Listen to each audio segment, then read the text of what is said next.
How's it going, guys? My name is Zach with the Movie Castle, and today we're going to be taking a look at the Stranger Things Summer Special. This is a one-shot from Dark Horse Comics, and they've done Stranger Things one-shots before. I picked up the Stranger Things Halloween special a bit ago, and I have a review for that one. And it's good to see the format return. I like, little smaller stories filling in all the little bits and pieces of the Stranger Things universe. And I don't know, I think one-shots are kind of fun. Especially this is only $3.99, and I think it's a little long. So that's always fun as well. Anyway, this is written by Kenneth Champagne with art by Caio Filipe. And it's about Officers Powell and Callahan, two of Hopper's deputies, and what they were doing during the events of the final episodes of Stranger Things 3. So overall, I think that's pretty interesting. Dark Horse, their first Stranger Things comic run was The Other Side, and that was about Will in the Upside Down, so Stranger Things Season 1 via Will's perspective, which I thought was interesting, fill in the story through other perspectives, and also, these are two characters that we don't get to see too much of, so fleshing out characters we don't know as well, that's always a good thing, and I do like the concept. I like that one-shots are back.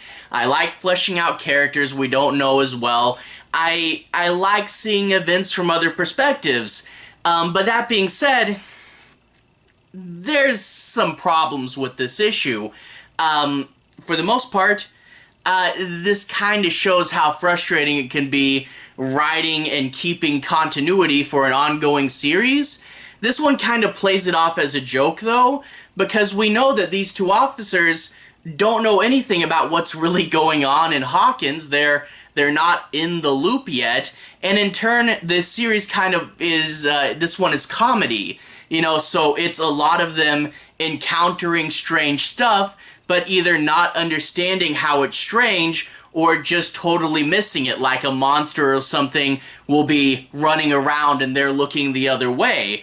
And that can be funny, kind of for a joke, but when it's literally the whole issue, it really keeps the action from getting started, and it kind of feels a little rambly and kind of inconsequential because not really much happens. Basically, the whole gist of this issue is they were there and didn't notice how strange things were, and I felt that was a little frustrating because I do want more of a story than that. I want, I want it to be like, oh, did you see that Stranger Things issue where this happened?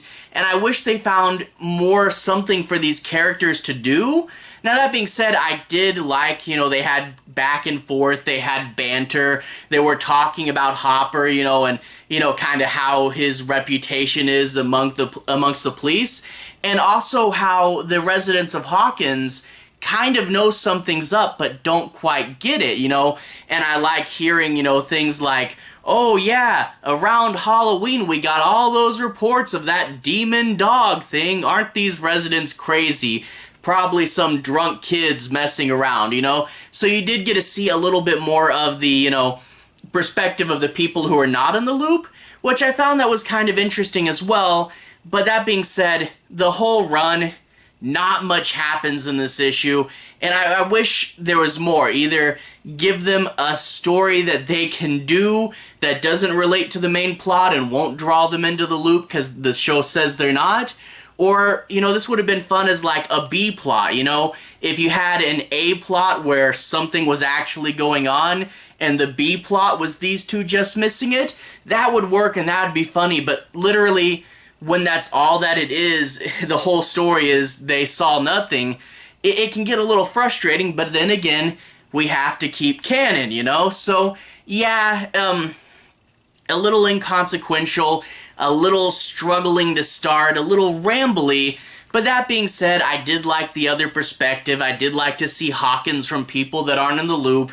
It's just I wish more happened, but that being said, it's only a one-shot, so it's not like doing 4 issues of this, that would get kind of tiring. So for a one-shot, I guess I can forgive it. I just wish more happened, you know? So overall, it's okay. You know, if you want to pick it up, hey, $3.99, why not? It's kind of interesting, just it's not crucial reading, you know? Anyway, if you guys want to hear more about this, I'm going to switch to the close-up camera. I'll show you guys this comic in a little more detail. We'll talk a bit about the plot and show you guys the art. So if you guys want to stick around, to the close-up camera. Alright, here we are inside the castle taking a closer look at the Stranger Things Summer Special. And we look at the top corner, Dark Horse Comics logo, cover A, I like the easy identifier, but also $3.99. I think this is a little bit thicker, I'm not sure how long it is, but only $3.99, that's pretty cool. And then we get this really nice cover, you know, the Starcourt Mall going over the logo a little bit, but with this pink-purple light originating on the neons and then getting kind of otherworldly, plus, you know, the other lights and stuff, the green here and yellow from the fire. Overall, a really nice, very colorful cover, and then our two leads there in the center. Overall, really good cover for this book. I definitely really like it. And on the back, they have a section from the 4th of July Fair on as their back cover there, so that's cool. Opening it up inside, we see the credits for this issue, but above that, they do give us a previously on, which I really do like, even though this is a one-shot, basically just filling us in, saying these are Officers Powell and Callahan, and Hawkins is, you know, outside of the supernatural stuff, perceived as a kind of sleepy little town, and they don't know the other side of the story yet. Anyway, after that we get the start of the story proper. Now, I'm not going to be doing any major spoilers, but I will show you guys a fair bit of the book and the art, and, you know, let you guys know what's going on, but I'll be avoiding too much from the end there. But anyway, a nice wide page with the little cruiser going down the street, and it's all dark, and the officers are talking to one another. They drive past the Brimborn Steelworks, and they see Billy's car, and they go to investigate, and you kind of see the tone of the book right away. There's otherworldly goo on the car, and the officers think, oh man, someone egged it. And then they get the little vines following them, but when they turn around, they just see some rats. So yeah, it's going to be that kind of story where supernatural stuff is constantly right behind them, and they're just missing it, like this big, otherworldly, flayed tentacle that doesn't quite get them, and Billy sneaking around right behind them there. But they go and they investigate, but ultimately don't see anything, and Billy leaves by the time they get back. Also, one of them steps in goo and throws his shoes away. I mean, gee, he said he couldn't get it off, but still, man, were shoes way cheaper back then? Anyway, they have a little conversation in the diner, and you get kind of a feel for how little the town doesn't know. Reports of a demon dog, probably someone just dressed up the dog on Halloween and decided to scare people. And then they talk about all this strange stuff, this rumors. They don't know what's going on, but there's rumors, and the town doesn't really know, but they kind of know. And they say, oh, it happened with that kid. It started when that kid went missing, and then when that Holland girl disappeared. That would be Barb. And they say, oh yeah, the lab took responsibility for Barb's death. Mystery solved, which I kind of wish we got more of that story. What exactly did they say happened? That's probably written somewhere, I just don't remember it. But anyway, as they leave, they see the Terminator-esque guy walking into the diner. And that's sort of the thing. With this, you know, they reference Hopper a lot. You don't ever really get to see Hopper, and I don't think you see any of the other main characters, but you get to see people like the Terminator-esque guy, like the mayor.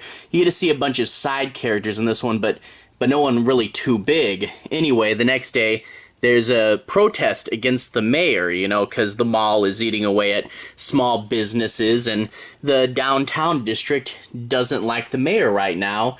So they're going and trying to keep things under control when they see the Terminator-esque guy again, and the one cop goes to confront them, but says, hey, my stomach was upset. You ate at the diner last night. Did you have what I had? Is your stomach upset? How do you feel? And he just kind of walks away.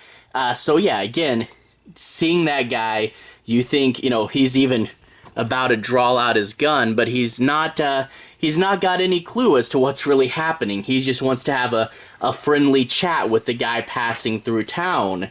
Later on, they get a call to do a wellness check for an old lady who's going to turn out to be one of the flayed, and they don't see anyone anywhere, and they go to investigate the basement, and they're going to find a little blood down there and not really know what to make of it, but the old lady shows up and offers them lemonade as she talks about her Kennedy assassination theories.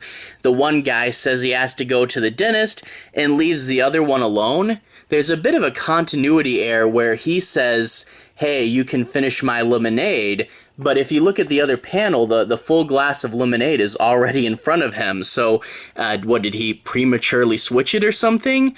But anyway, he gets woozy and is about to pass out while the old lady smiles maniacally, and when he's down, the old lady's going to drive him back to the steelworks, and you think, okay, the action, I guess, is going to heat up now, and he wakes up in his cruiser, and some of the flayed are surrounding him, and they're saying things like, join us, become one with us, and he just turns the car on and drives away from them, which, I have to say, is so many forced action sequences in some Hollywood movies. I really like how he realizes this really isn't a problem, and he just drives away without engaging.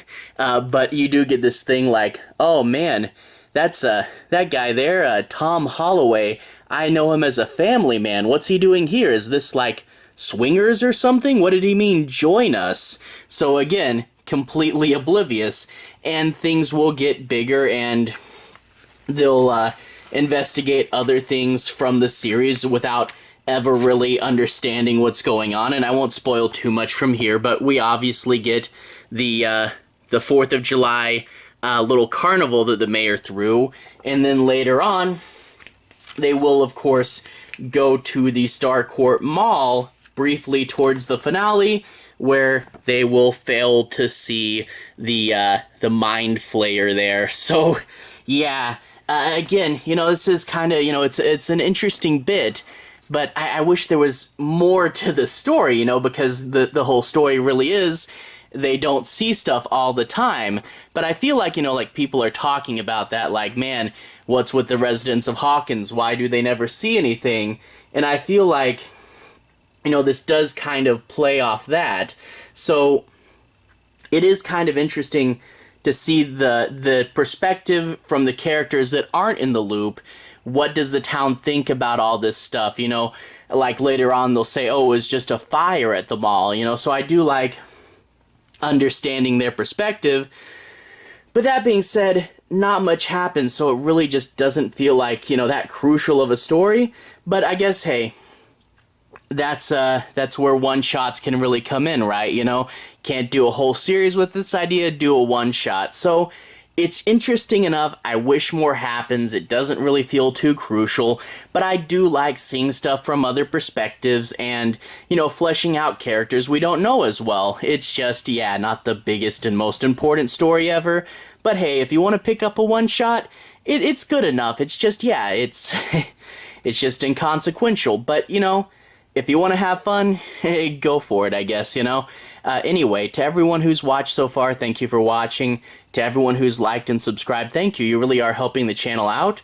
I'll leave the Stranger Things playlist at the bottom. This should be, where you can find a lot of my reviews of the other comics. I've done, 6, The Other Side. I've done a few of the children's comics. So if you want to see me talk about more comics, that playlist should come up any second now if it's not up already. Anyway, have a good day. I'll see you guys again very, very soon. Have a good day now.